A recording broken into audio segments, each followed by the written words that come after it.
اسی لیے آپ دیکھیں کہ مولانا فضل الرحمان صاحب جو ہیں وہ آپ کو چیختے چلاتے نظر آئیں گے، اس لیے کہ ان کی 2 APCs کا فلوس انہوں نے اڑایا ہے، بالکل ان کو ناکام کیا، اس لیے کہ ان کی پارٹیسپیشن جو ہے وہ سمبولک بھی نہیں تھی۔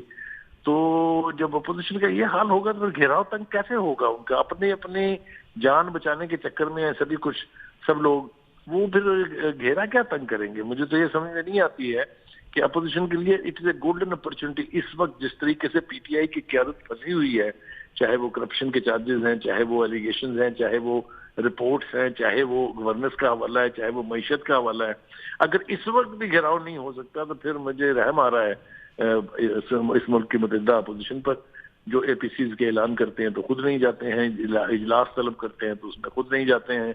تو ایسی اپوزیشن کے ساتھ کیا پریشر آئے گا حکومت کے اوپر؟ آپ خود ہی سوچیے۔ اور ایسی حکومت جو ببانگے ڈھول کہتی ہو کہ فوج اور ہم ایک پیج پر ہیں، تو اس کو ہلانا تو پھر مجھے لگتا ہے کہ ان کے بس کی بات نہیں ہے۔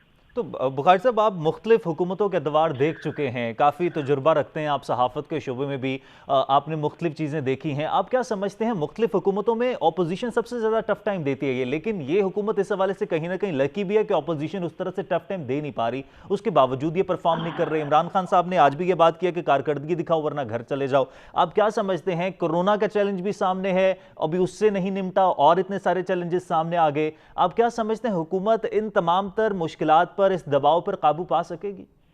میرا خیال ہے پہلی بات تو یہ کہ عمران خان صاحب کو خود اپنا احاطہ کرنا چاہیے کہ کیا ایز اے پرائم منسٹر انہوں نے پرفارم کیا ہے۔ ان کی پرفارمنس بھی بہت بری ہے۔ میں as a citizen of Pakistan, as a journalist جس نے 50 سال صحافت کے شعبے میں گزارے ہیں، میں ذمہ داری سے کہہ سکتا ہوں کہ ان کی یونائیٹڈ نیشن کی ایک تقریر ایسا بہت بڑا واقعہ تھا جس پر میں نے ان کو خراج تحسین پیش کیا پروگراموں میں، لیکن اس کے بعد سے کشمیر کے معاملے کو جس طریقے سے سرد خانے میں ڈالا گیا ہے، جو بے حسی، بے عملی اس حوالے سے موجود ہے، آنے والی نسلیں اور کشمیری جنریشن آفٹر جنریشن ہمیں معاف نہیں کرے گی اس پہ۔ آپ یہ دیکھیے کہ 1.5 سال ہونے کو ہے، ایک قوم پوری کی پوری جو ہے وہ لاک ڈاؤن میں ہے، وہ آرٹیکل جن کی بنیاد پر کشمیر ڈسپیوٹڈ ٹیریٹری تھا وہ وڈرا ہو گئے، اور ہمارے ہاں کان پر جوں تک نہیں لگی ہے۔ ہم کر کیا رہے ہیں؟ ہم کچھ نہیں کر رہے ہیں۔ آل پارٹیز حریت کانفرنس کے لیڈرشپ کے بیانات اٹھا کے دیکھیے، وہ کس طرح سے دیکھتے ہیں ہمیں۔ لیکن اور اگر بخاری ہماری صاحب، بے آئی عملی ووڈ یہی رہی، ایڈ آن کے کلبھوشن کے حوالے سے بھی بات نہیں کی اس حکومت نے آ کے، جب یہ اپوزیشن میں ہوتے تو اس پر بھی بے تحاشا بات ہوتی تھی۔ جی اس میں کہتے تھے کہ گنگ کیوں ہو گئی زبانیں؟ نواز شریف صاحب کی زبان سے کلبھوشن کا لفظ کیوں نہیں نکلتا؟ ذرا مجھے بتائیے کتنی دفعہ لفظ سنا ہے آپ نے عمران خان کی زبان سے؟ اور کون سا ثبوت چاہیے آپ کو؟ آپ کو یونائیٹڈ نیشن نے کھلا ہاتھ دیا کہ آپ اپنے قوانین کے مطابق اس کو ڈیل کر لیجئے، لیکن ہم وہ سودا رکھ کے بیٹھے ہوئے اپنے پاس۔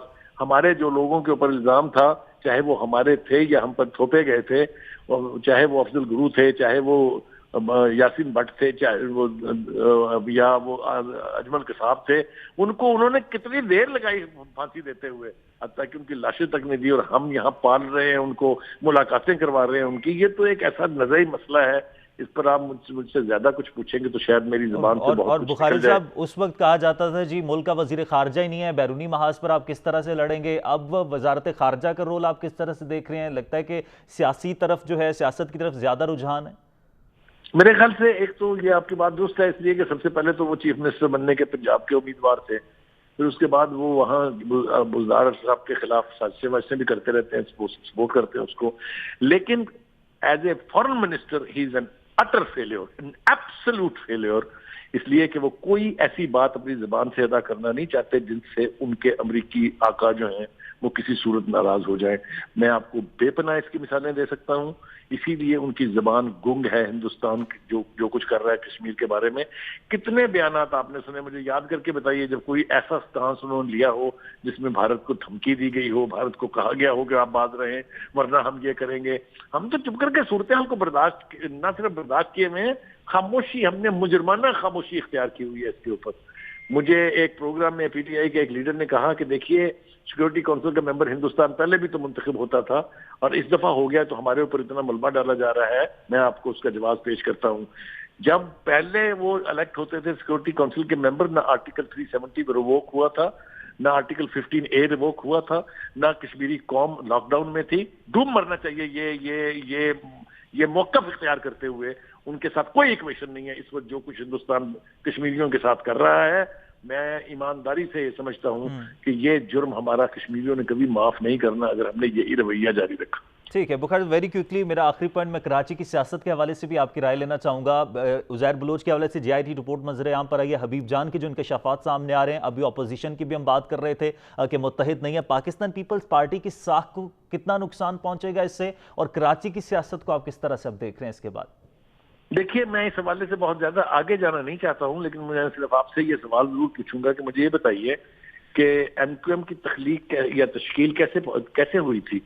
اس لیے کہ اس وقت ضرورت تھی. میں ان ضرورتوں کا ذکر کرنا نہیں چاہتا، لیکن یہ ضرور اشارہ کرنا چاہتا ہوں کہ کس نے تخلیق کیا تھا طالبان کو، کس نے تخلیق کیا تھا ایم کیو ایم کو، کہاں ہیں وہ forces? Are they ready to take the responsibility کہ ہم سے یہ غلطی ہو گئی تھی؟ اور اسی طریقے سے یہ گینگسٹرز کی وار جو ہے، یہ مختلف پولیٹیکل حکومتوں نے اسے استعمال کیا ہے. یہ کہنا کہ صرف پیپلز پارٹی نے استعمال کیا، میں بالکل ماننے کے لیے تیار نہیں ہوں. ایک وقت میں ہماری سیکورٹی ایجنسیز نے استعمال کیا، اس کے بعد سکسیسو گورنمنٹ نے استعمال کیا تاکہ جو کراچی کا امن ہے اس کو واپس لایا جا سکے. بڑی تفصیل والی یہ بات ہے، لیکن میں نے جو اشارے دے دیے ہیں میرے خیال سے آپ کی سمجھ میں تو آئی گئے ہوں گے. ٹھیک ہے، بہت بہت شکریہ. سلیم بخاری صاحب سینئر انالسٹ ہیں، سینئر صحافی ہیں، اس پر بات کر رہے تھے. گڈ گورننس کے حوالے سے ملکی سیاست اس نہج پر پہنچ چکی ہے اور خاص طور پر حکومتی جماعت اس وقت دباؤ میں ہے، لیکن اس دباؤ پر قابو کرنا ضروری ہے. اور جب تک عوام کو ریلیف نہیں ملتا تب تک حکومت کامیاب نہیں ہو سکتی. مہنگائی پر قابو پانا بہت زیادہ ضروری ہے. عوام میں مقبولیت ختم ہوتی جا رہی ہے، عوام کا اعتماد پاکستان تحریک انصاف کی جماعت پر ختم ہوتا جا رہا ہے. اس لیے ضروری ہے کہ تمام تر بحرانوں پر قابو پایا جائے، پرفارم کیا جائے، کارکردگی دکھایا جائے. اگر کارکردگی نہیں دکھائی جائے گی تو اب اس بات کا کوئی فائدہ نہیں ہے کہ سارا ملبہ پچھلی حکومتوں پر ڈال دیا جائے. بہت وقت گزر چکا ہے. اب دیکھنا یہ ہے کہ حکومت اس دباؤ سے، ان بحرانوں سے کس طرح سے نکلتی ہے. آج کے پروگرام سے اجازت دیجیے، اللہ نے کے بعد.